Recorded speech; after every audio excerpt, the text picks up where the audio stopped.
پاکستان کی تاریخ کے بڑے جنازے۔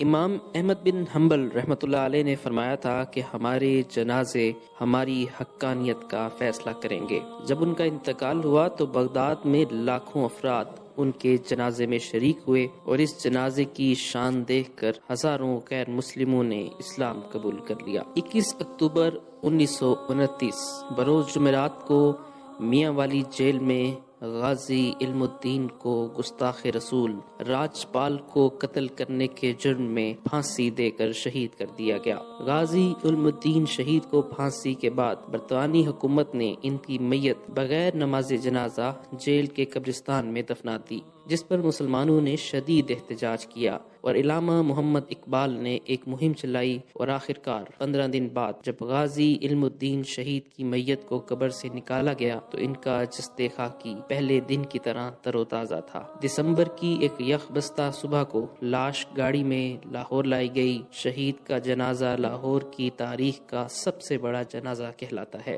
جنازے کا جلوس 5.5 میل لمبا تھا۔ نماز جنازہ یونیورسٹی گراؤنڈ میں ادا کی گئی۔ اس وقت جبکہ 1929 میں لاہور کی آبادی 5 لاکھ کے لگ بھگ تھی، جنازے میں کم و بیش 6 لاکھ عشاق رسول نے شرکت کی۔ ہندوستان میں مقیم جید علماء کرام اور مشائخ بھی کونے کونے سے رسول اللہ صلی اللہ علیہ وسلم کے اس سچے عاشق کے آخری دیدار کے لیے لاہور آئے۔ تدفین کے انتظامات کی سرپرستی مولانا ظفر علی خان، علامہ محمد اقبال اور سید دیدار علی شاہ نے فرمائی۔ مولانا دیدار علی شاہ اور علامہ اقبال نے شہید کو اپنے ہاتھوں سے لحد میں اتارا، جس پر مولانا ظفر علی خان نے کہا تھا، کاش یہ مقام مجھے نصیب ہوتا۔ اس موقع پر علامہ اقبال نے فرمایا تھا کہ یہ ترکھان کا لڑکا ہم سب پڑھے لکھوں سے بازی لے گیا۔ لوگوں نے عقیدت میں اتنے پھول نچھاور کیے کہ میت ان میں چھپ کر رہ گئی۔ سید احرار، مجاہد ختم نبوت، مجدد خطابت، بطل حریت، تحریک ختم نبوت 1953 کے روح رواں سید عطا اللہ شاہ بخاری 21 اگست 1961 کو ملتان میں انتقال ہوا۔ انہوں نے 50 برس بھرپور قومی اور ملی خدمات میں گزارے۔ ان کے جنازے میں تقریباً 2 لاکھ افراد شریک ہوئے۔ ان کی نماز جنازہ ان کے فرزند اکبر مولانا سید ابو ذر بخاری نے پڑھائی۔ جنازے کے چاروں طرف 8 بانس لگا دیے گئے کہ ہر شخص کندھا دینے کی سعادت حاصل کرنا چاہتا تھا۔ آہستہ آہستہ تمام سڑکیں، میدان، گلیاں، مکان اور چھتیں لوگوں سے اٹی ہوئی تھیں۔ 1 میل لمبا جنازے کا جلوس تھا۔ ان کی وصیت کے مطابق عام قبرستان جلال باقری میں سپرد خاک کیا گیا۔ مولانا احمد علی لاہوری۔ لاہور کی زمین میں بہت سارے اللہ والے سوئے ہوئے ہیں۔ انہی اولیاء اللہ میں شیخ التفسیر مولانا احمد علی لاہوری رحمۃ اللہ علیہ بھی ہیں۔ آپ نے برصغیر پاک و ہند کی مساجد میں درس قرآن اور دینی مدارس میں دورہ تفسیر قرآن کی روایت قائم کرنے میں اپنا بنیادی کردار ادا کیا۔ مولانا احمد علی لاہوری 17 رمضان المبارک 23 فروری 1962 بروز جمعۃ المبارک کو 77 سال کی عمر میں اس شان سے دنیا سے رخصت ہوئے کہ 9:30 بجے رات نماز عشاء کی نیت باندھی اور سجدے کی حالت میں خالق حقیقی سے جا ملے۔ اس ولی باصفا نے لاہور میں 40 سال مسلسل درس قرآن کا چراغ روشن کر کے لاکھوں لوگوں کی ہدایت اور جنت کا ذریعہ بنا، اور جس دن وفات پائی اس دن بھی درس قرآن دیا اور اس سے اگلے روز جنازہ تھا۔ اس دن آپ کی وصیت کے مطابق پہلے درس قرآن دیا گیا اور تدفین بعد میں ہوئی۔ جب آپ کا جنازہ اٹھا تو لاکھوں لوگ عقیدت و محبت میں اشکبار آنکھوں کے ساتھ جنازے میں شریک ہو کر کاندھا دیتے ہوئے نظر آئے۔ آپ کی تدفین 24 فروری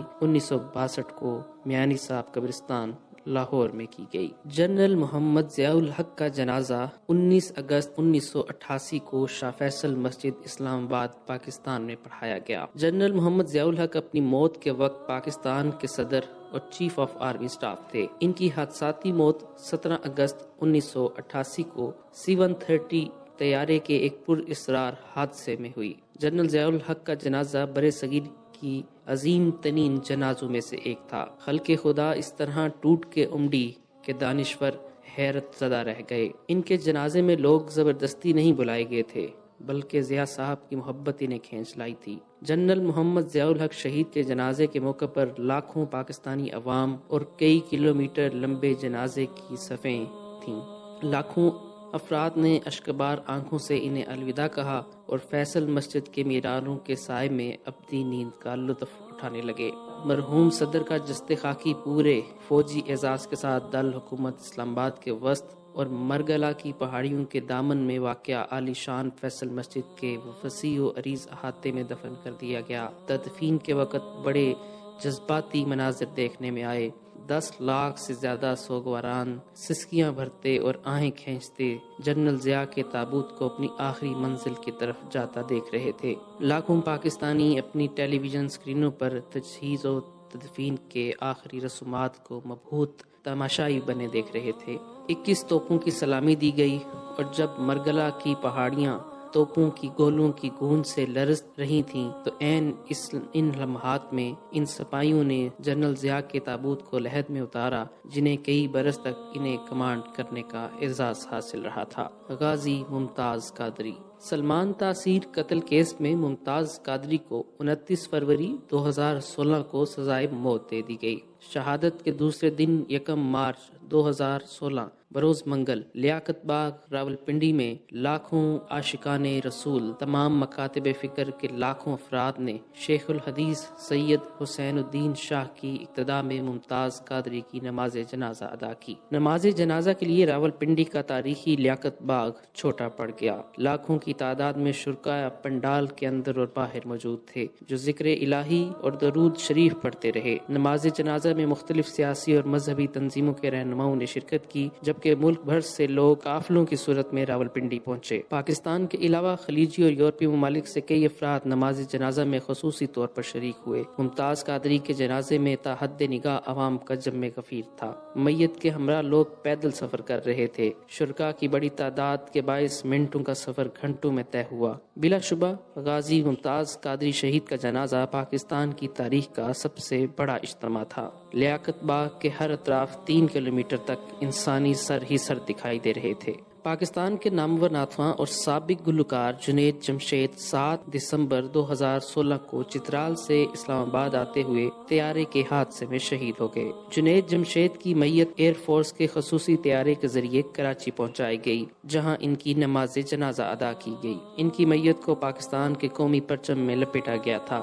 جنازے سے پہلے ایئر فورس نے گارڈ آف آنر بھی دیا۔ جنید جمشید کی نماز جنازہ میں لاکھوں افراد نے شرکت کی۔ اس جنازے کو کراچی کی تاریخ کا سب سے بڑا جنازہ کہا جاتا ہے۔ لوگوں کی بڑی تعداد صبح سے ہی جنازگاہ پہنچ چکی تھی۔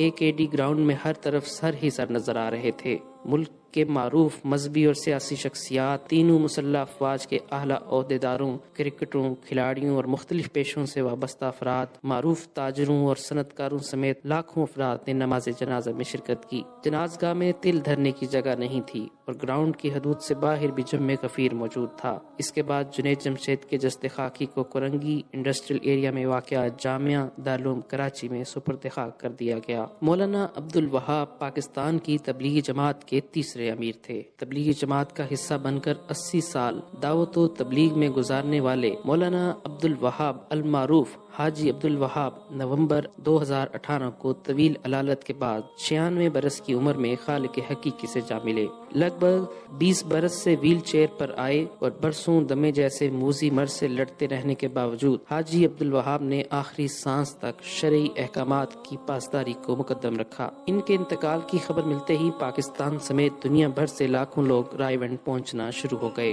اور دیکھتے ہی دیکھتے رائیونڈ، جہاں ہر سال عالمی تبلیغی اجتماع منعقد کیا جاتا ہے، لوگوں سے بھر گیا۔ حاجی عبد الوہاب کا جنازہ رائیونڈ میں شیخ الحدیث مولانا مفتی نذر الرحمان نے پڑھایا، جو حاجی عبد الوہاب کی وصیت کے مطابق تبلیغی جماعت کے نئے امیر بنے۔ آہوں، سسکیوں، دعاؤں اور ذکر کے ہدیے کے ساتھ ایک جم غفیر نے تبلیغی مرکز رائیونڈ کے وسیع اور عریض پنڈال میں نماز جنازہ میں شرکت کی۔ واضح رہے کہ 12 لاکھ کی گنجائش والی اس اجتماع گاہ میں تل دھرنے کو جگہ نہیں بچی تھی۔ اس جنازے کا شمار پاکستان کی تاریخ کے بڑے جنازوں میں ہوتا ہے۔ ٹریفک ٹریفک کا رش زیادہ ہونے کی وجہ سے کارکنان کی بڑی تعداد جنازے میں شریک نہ ہو سکی۔ لوگوں کی آمد کا سلسلہ نماز مغرب کے بعد بھی جاری رہا، جس کی وجہ سے نماز جنازہ 1.5 گھنٹہ تاخیر سے ادا کی گئی۔ تحریک لبیک پاکستان کے سربراہ علامہ خادم حسین رضوی کی نماز جنازہ مینار پاکستان گراؤنڈ میں ادا کی گئی۔ ان کے جنازے کو لاہور کی تاریخ کا سب سے بڑا جنازہ قرار دیا جا رہا ہے۔